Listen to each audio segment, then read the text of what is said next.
All right, everybody, welcome back to the Dr. Medic channel. I'm here in Plymouth, Massachusetts with part 2 of Boston MedFlight's critical care transport service.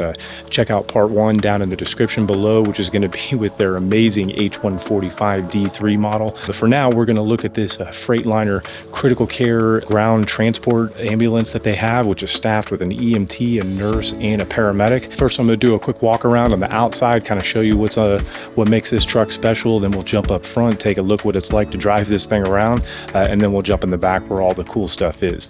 But first, let's get a bird's eye view of downtown Boston and the beautiful Fenway Park. All that and more coming up on this episode of the Dr. Medic.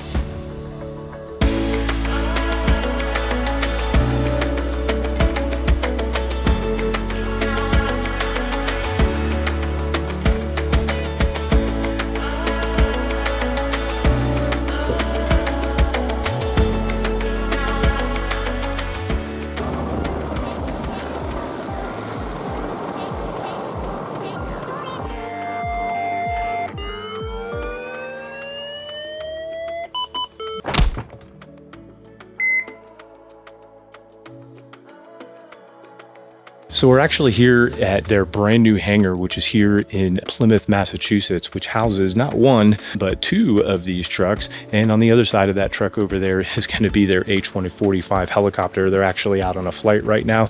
Maybe they'll land before we're done. But remember, as I said in part 1 of the video, these crews are not just dedicated to these trucks. They work on the helicopter, they could work on this truck, or they could work on their fixed wing, which is a Citation jet, which unfortunately I don't have it here at this base, so I can't check that one out.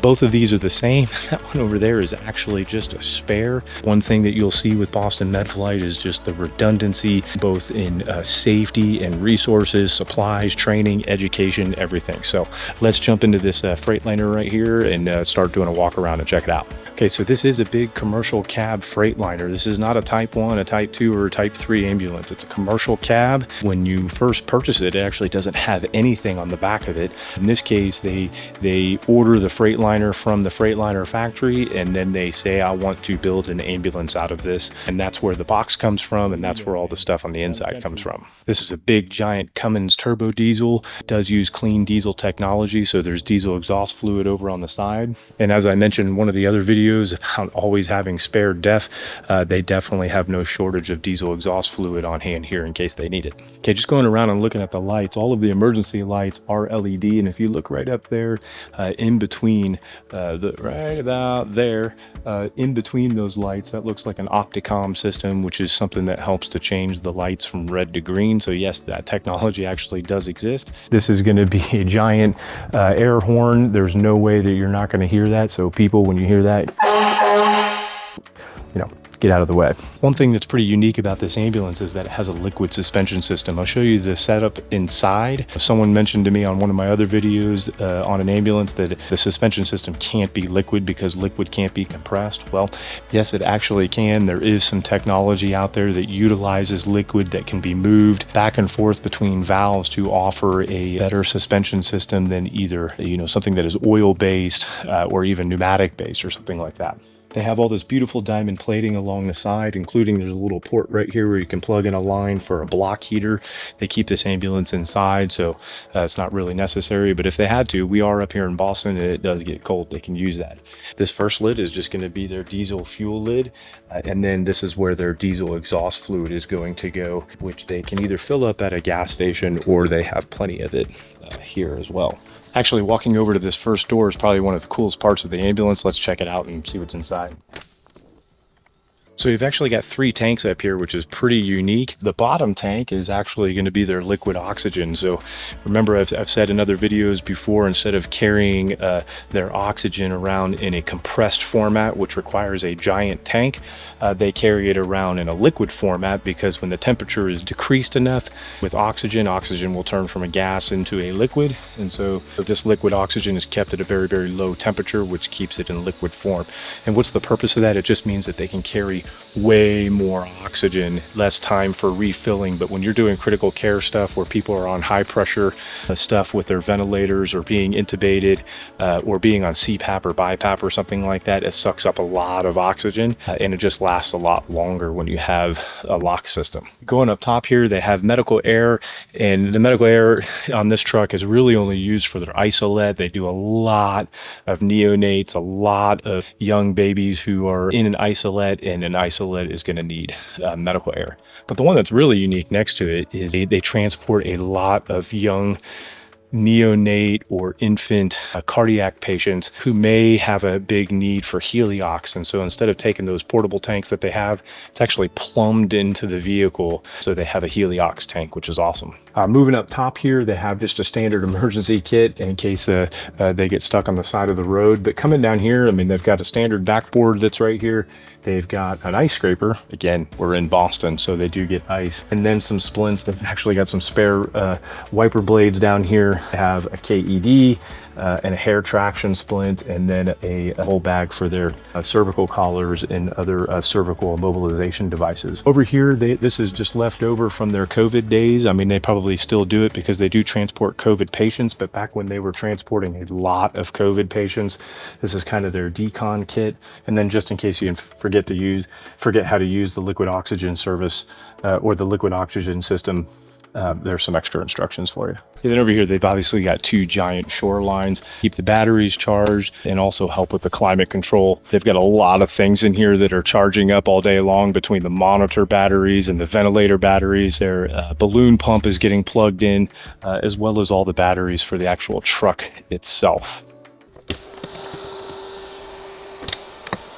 Yep, and so then jumping down into this system, this is kind of the brains of the system in terms of routing the power and the data throughout this ambulance. There's a lot of communication devices. There's a lot of electrical control for the lighting and for the cameras and for the communications, the different radio systems, and it's all kind of routed through here, kind of going back and forth between 110 volts to power all of the main stuff back here, but also a 12-volt system for the ambulance itself and the engine.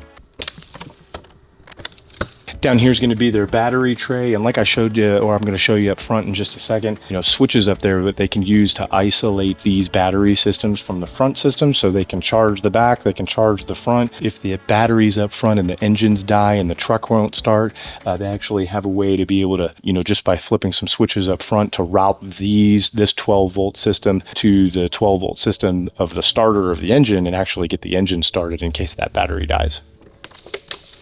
Okay, and so jumping down here, this is going to be their onboard diesel generator. This thing looks extremely complicated, but it's actually pretty cool and very, very efficient. There's a separate fuel tank and separate switches to start this generator, and this generator can power the whole back of the unit if for some reason the front of the truck lost power, or if maybe they're sitting at an ER or something like that and they want to provide the air conditioning in the back of the unit, but I don't know, if something happens and the engine's not working or they ran out of fuel up front, they can still maintain the climate control in the back by starting up this diesel generator and having the AC unit go, which is posted up above.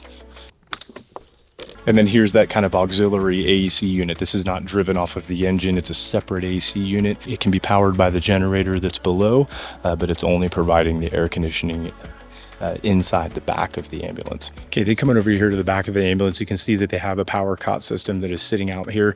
It's not just a power cot, it's actually a power load, and I'm obviously holding the camera with one hand, but I'm going to show you with my other hand just how easy it is to load this thing into the back of the ambulance by using just one finger and one hand to lift it up.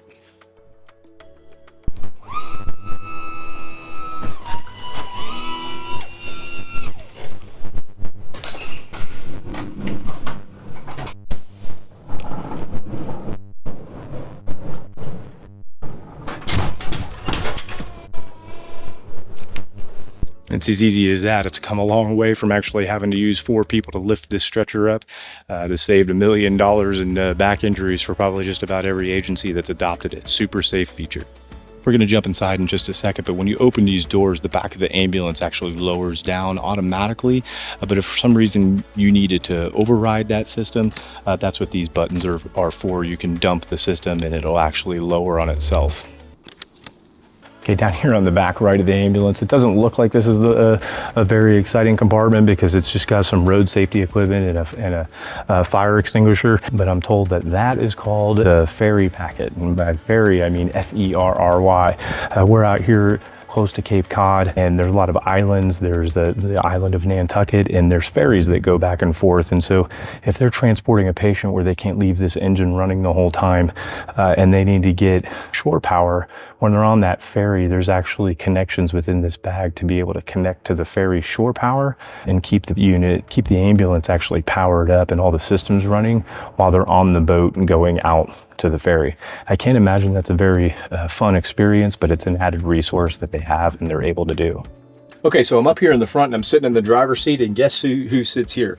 I swear to baby Jesus, they call this position the critical care EMT. And so there's lots of critical care trucks around the country that have an EMT driving and maybe a paramedic, critical care paramedic, and an ICU or critical care nurse who are providing the patient care. But the person who's driving plays an integral role. They have a lot to do with the logistics of the call, and obviously they can still provide BLS care if it's needed or something like that. And so here they give them the title of critical care EMT, but they're not just driving this ambulance. This is a complicated ambulance. There's a lot of moving parts and complicated systems, and they're responsible to make sure that all of that stuff is going all the time. So that's who sits up here. That's their job. And let's look at some of the stuff that we have in here. So over here to the left of the steering wheel, we have pretty much the general stuff of just the vehicle itself. You have cruise control over here. You also have your headlights. You know, you have a regular combined windshield wiper and turn signal stock. The cool thing about this turn signal though is that when you turn it left, the left side camera comes on. When you turn it right, the right side camera comes on. Over here to the right, you have a push button gear selector, which is pretty common for any type of commercial cab truck like this. You have your window switches and your AC and climate controls are kind of all in the same spot. It's got a pretty cool head unit here, so you can still obviously listen to your music. This yellow part is the pneumatic air brake. You've probably heard that a million times on big trucks. When you pull it, you hear the big noise that's engaging the pneumatic brakes. You have this pretty cool missile switch right here, which says emergency, and you lift this thing up and there's a switch underneath it. And basically what that's doing is that's helping to isolate the power. There's another one over here to the side underneath the navigation screen that kind of does the same thing. And remember, I told you with the generator that you can have, they can kind of reroute the power back and forth as necessary, whether it's isolating the back cab or whether they're using the back cab power to jump start the main 12-volt engine or 12-volt battery to start the engine. They can do that with these red switches. Okay, coming over here to the main panel, this is just a standard iPad, but it's going to have their dispatch information on it. But they've also got some checklists in there. They've got a risk assessment that they use. Another great Boston MedFlight thing that is pretty unique and it's not used all across the world. But you know, you have risk assessment for aviation. It tells you whether or not it's a good idea to take the flight. They have a risk assessment for their ground unit, which is pretty cool. And the EMT up here actually would enter that information to determine whether or not they think it's safe to take this particular ground transport. Moving down here to this Lifeline emergency vehicles display. This is pretty cool because a lot of times the emergency lighting and stuff like that are done with mechanical switches, but on this truck it's actually done through these electrical switches, and they can be done from both the front and the back. So there's another one of these kind of head units that's in the back. Whoever's providing care in the back has access to it as well, but you can actually click these buttons to be able to determine just control your emergency lighting first of all, but you can also click on here to see all of the status of power and the oxygen and the heliox and the medical air and everything for the back that can all be controlled directly from this unit. Moving down here to this radio head down here, this is their main radio that they use to talk to their other units, as well as maybe to dispatch or maybe even to the hospitals. But they also have, you know, VHF and UHF radios that they can talk to other local agencies if they need to, or maybe even other handheld units. Okay, this is your Welland siren control board, which looks pretty standard for most ambulances, and you can give a little chirp there and run your sirens, and you also have the manual buttons to switch the siren mode and to blast your air horn if you want. This little phone is kind of cool. Looks like my old New Kids on the Block phone from back in the day. It's pretty dope. But it actually, if you hit this blue button right here, it actually alerts the crew in the back, and you can pick up this phone and actually talk with them. And I can't remember how many times over the years where you got to turn around and be like, yo, you guys alive back there? Or looking into your rear view mirror if you had an ambulance where the rear view mirror looked back there. But it's obviously a lot safer and a little bit clearer communication to just pick up this phone and use it. This little panel right here is pretty cool. It has these 2 gauges of oil pressure and water temperature, and that's for the diesel generator that I showed you in the back. The EMT can actually flip this glow plug here, let the glow plug warm up and then start the engine, and now they've got a whole other set of power back there if they need it. And this little control panel here actually controls some of the more complicated features of routing the power and handling the inverter and converter and the charging system. And they obviously don't want anybody to mess with it, which is why it has this plexiglass screwed over the top so that you can't touch any of these buttons. And moving up top here, you have both a red light, which gives you a little bit of light, which is good without actually blinding you. It's a nice little soft light, and then regular dome lights. You've got some warning lights up here, which are pretty cool because they are strong enough to alert you. In addition to the vehicle telling you that a door is open, you actually have these bigger lights up here that might tell you that your emergency brake is still on, or the suspension system is still lowered, or something like that. And one of the best parts about having a truck like this is being able to have these pneumatically controlled seats. So there's actually utilizing the compressed air system that's on the truck. Instead of having electric motors or a manual mode, you literally have pneumatic seats. So that's pretty cool. And then when you want to lift it back up, it just fills it up like you're filling up a car tire. And they actually are heated seats as well. So you can press this red button right here. There's actually a heating element in both of these seats, and you'll be able to have a nice warm tush. Okay, and then sitting here in the back, there's obviously a lot of extra room. This is a 3-person crew. So when they're on their way to a call, they have the EMT who's obviously driving, and then the paramedic and the nurse can sit in whatever one of these 3 seats that they want. But one of the big advantages of having these extra seats is to be able to bring extra family members. You don't always want to put a family member in the back of the truck because sometimes that can be a little distracting, or maybe there's not enough room, or maybe the family member might be in the way or something like that. When you have these nice comfortable seats here, it's very, very safe. You can put the family members up here. It's just an added peace of mind when you're transporting, especially when you're transporting pediatrics or babies or something like that. It's very important to be able to bring them to the hospital if you have that resource. Okay, and then over here on the counter, they've obviously got some space here to where when they're coming back from a call, they can be working on their charting. And then down here in the middle compartment here is just some added storage space. They have a fire extinguisher back here. They've got some hand sanitizer. And again, they have some of these comfort lights up top, which are pretty good to be able to provide some light without actually blinding everybody back here. And then up here, these 2 switches that you see are going to control the fan so they can get a blast of air. Man, that feels good. Get a blast of air, even if the air conditioning is going, that added air can certainly make things feel a lot better.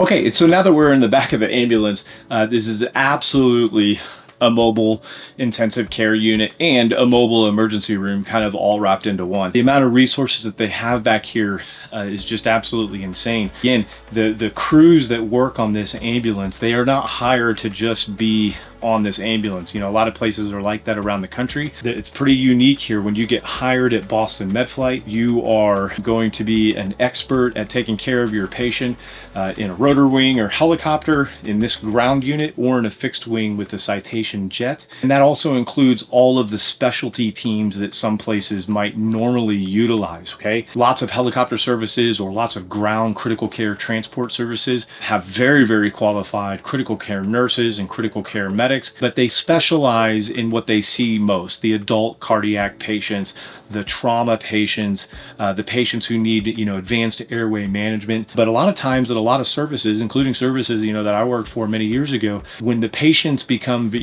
much higher risk and much higher acuity, but much lower frequency, a lot of times they might use specialty teams. And so a perfect example of that might be like a neonate team, a baby that is born, less than term. So we're talking 36 weeks down to, 20, 21, 22, 23 weeks, somewhere in that ballpark. It kind of depends. But a lot of times those patients are so complicated, they're so unique, and they're so rare in terms of most ambulance services or helicopter services actually dealing with them, that they kind of farm that out to a specialized NICU team who maybe is working with neonates all day long in a NICU at a hospital or something like that. And then when an ambulance service, a critical care ground transport, or an air ambulance, a helicopter needs to go get a neonate from an outlying facility and bring them in, a lot of places out there will get that NICU team out of the hospital and then put them on this ambulance or put them on the helicopter and send them out. But that's not what they do here. Here, again, the nurse and the paramedic are expected to be extreme experts at that.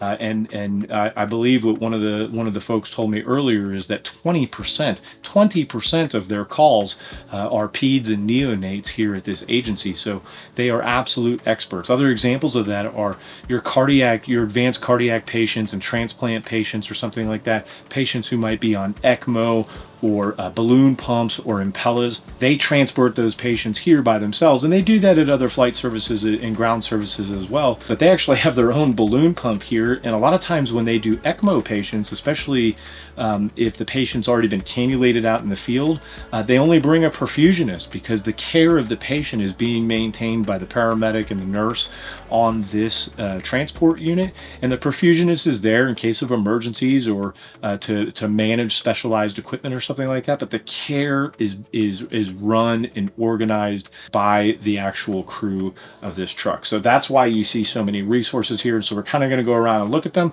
A lot of this stuff might be pretty familiar. We're gonna check them out anyway. Okay, so starting right up here up top, this is going to be where their controlled substances are. It's not a secret or anything, but DEA requirements. This thing's double locked. The truck is locked. This is locked. The hangar is locked. The airport's locked. There's all kinds of locks. So this is where their controlled substances are. Okay, jumping into this first cabinet here, you're going to see their 2 IV pumps. They do have these Med System 3s, which are old school, and I know I bust the chops of people with these all the time. But if you know how to make it work and you are competent and if you are an expert at how to use one of these, then they work. If you are not an expert, they might ruin your life, but they work just fine. They have 3 channels apiece, and so there's 2 of them, so you got 6 full channels that you have there, plus they have a syringe pump over there for some of their specialized meds that have to be given through a syringe. So moving down below, this is a pretty standard mobile suction unit. These things work pretty good. This is your EPOC unit, which is going to be a point of care testing for blood gases and stuff like that. Then down here, they do have a Lucas device, which is a pretty amazing device. We'll probably do another video on that one day, but just this is going to be your mechanical CPR device. Number one benefit of that is definitely going to be freeing up resources and freeing up hands, and it's actually a lot safer. Okay, moving down here below is just going to be some extra supplies for suction and airway stuff. And then moving into this bottom kit down here is going to be some extra meds in their med kit, but they actually also have a transvenous pacer here that they actually use on a regular basis. So that's another added resource that they have to be able to take care of a patient that a lot of places across the world just don't carry. Then sitting down here below the back of this main captain's chair is going to be their blood cooler. I'll show you guys in a little bit, but their blood system here is pretty cool, where they carry O positive blood as opposed to O negative, as well as plasma. And so they carry a lot of units here at their base, and then they carry some when they go out on a call. They also have this refrigerator here, so there's a lot of pediatric medicines that need to be climate controlled. They would keep them in this cooler right here. Then, of course, you have a little pass-through right here going to the front so that you can reach up and smack your partner in the back of the head. You do have a little door right here so you can reach in and manually control the valves for both the medical air and the heliox tank. I love how this sharps container is actually integrated into the counter here. Kind of keeps it out of the way and keeps things pretty safe right here. You've got a good little cutting board right here, so you can do some paper charting, or you can do a drug calc or something like that, or write out whatever you have to write right here. Okay, and so inside this container here, you have some thermometers. You also have, looks like there's at least a couple, one blood pressure cuff there, and maybe a couple pressure bags. This is the head unit. That is the main head unit to control their primary communications channels with other trucks and with their dispatch center. And then the audio that can come out of the speakers all over the ambulance. And you can control the audio volume with this knob right here. This is that new kid's phone like they had up front. What's up, Donnie? Anyway, very clear communication device. They have two separate suction units. One might be hooked up to the isoled, and then you need to actually have a manual suction or suction orally somewhere else or something like that. So there's two different suction units here. This is going to be your gauge for your liquid oxygen. Tells you to fill it up at 20% or at 3,800 liters. Right now it's at almost 20,000, which is pretty cool. I mean, that will convert into that little amount of volume of liquid will convert into a little over 19,000 gaseous liters, which is pretty neat. Over here is your Lifeline Emergency Vehicles Control Center, which is just like what's up front, controlling your medical air and your heliox, as well as the levels and checking the overall status of a lot of the systems on the ambulance. Right here is their T1 vent. This is what's going to breathe for them, but look at this sturdy mounting device, which is super, super cool.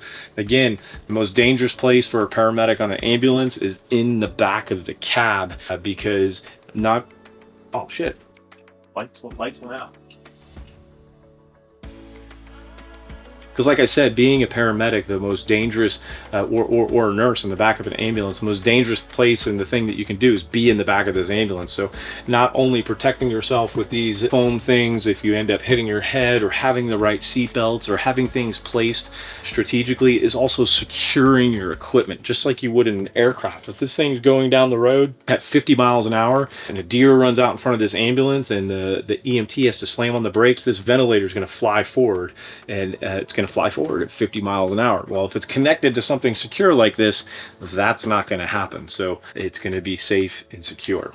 Okay, moving into this chair over here, they do have the B-Bron IV pump over here, but this pump actually takes a syringe, and they have some medications that are required to be given through a syringe IV pump, and so that's why they have just one of these. So this makes 7 total channels of IV pumps that they can have going at any one time. Here's that other suction unit. The first one is actually over here behind the ventilator. And then moving over here above the IV pump is going to be this Kinflow fluid warmer. Anytime they're giving blood, really anytime that you are giving fluids, unless you have like a hyperthermic patient or something, the fluid should be warmed and the blood should be warmed. And so there's actually a coil element in here that will heat up the fluids or heat up the blood that you're giving through this device. Moving up here to this cabinet is where they're going to have a lot of their equipment related to their airway stuff and their ventilators and their cardiac monitors. So there's lots of disposable connecting things like your nebulizers and your sensors and your defib pads and your non-rebreathers and your suction units and your vent circuits, all going to be located up here. Up in this cabinet above the side chair is going to be, they've just got a big flashlight there, but then they also have their smart triage kit here of like mass casualty or triage events. Up here in this cabinet up here is going to be more disposables. They have their pressure bags. They have a lot of arterial line circuits, as well as their masks and some other devices. And then they have a whole lot of stuff over here that is specific to neonates in this side. Down below here is actually going to be one of their balloon pump bags that they use to monitor and set up their very own balloon pump that they actually carry around on their truck. It's their balloon pump. It's not one of the hospitals. So this same balloon pump can be transported on this ambulance, or it can be transported in the actual helicopter, which is awesome. Then moving above here, they have kind of your standard stuff with some triangular bandages, some trauma stuff, some trauma pads, abdominal pads, some sterile water. They actually have a BLS bag here, which is pretty interesting. And in this container, they also have a Pediamate, which a lot of you guys know to use to transport, infants or small kids secured to the stretcher. But they also have a Neomate, which is used to transport neonates attached to the stretcher, which is pretty neat. Coming over here to the side, they have 2 more chairs, again with the same safety seat belts. They have their BVMs up top, some other meds and saline bags that they would have up here in both of these sliding cabinets. Down here below in this drawer is going to be some extra cables and wires. That does happen where we lose cables or we cut a wire or somebody in the ER actually cuts a wire, and so they do have extras on this ambulance. And then down below they do have some charging cables down there, and I think in that box right there is going to be a state mandated carbon monoxide detector. And then behind me up there is going to be that clock that every patient is going to point out is wrong, because they are all wrong everywhere on every ambulance in the country and the entire world, and I don't know why. Okay, down below here is going to be where some of their non-bio trash goes. They've got extra IV supplies and tubing supplies in both of these drawers. And then they utilize the Zoll ProPack monitor, which again, this monitor is a perfectly capable monitor. It works just fine. It does the defibrillation, cardioversion, pacing, as well as, cardiac monitoring and 12 and 15 lead EKG. But this one is also utilized for critical care, so it can monitor temperature, it can monitor arterial waveforms and arterial blood pressures. Very, very good monitor. And again, you see that it is secured, so it will not go flying forward.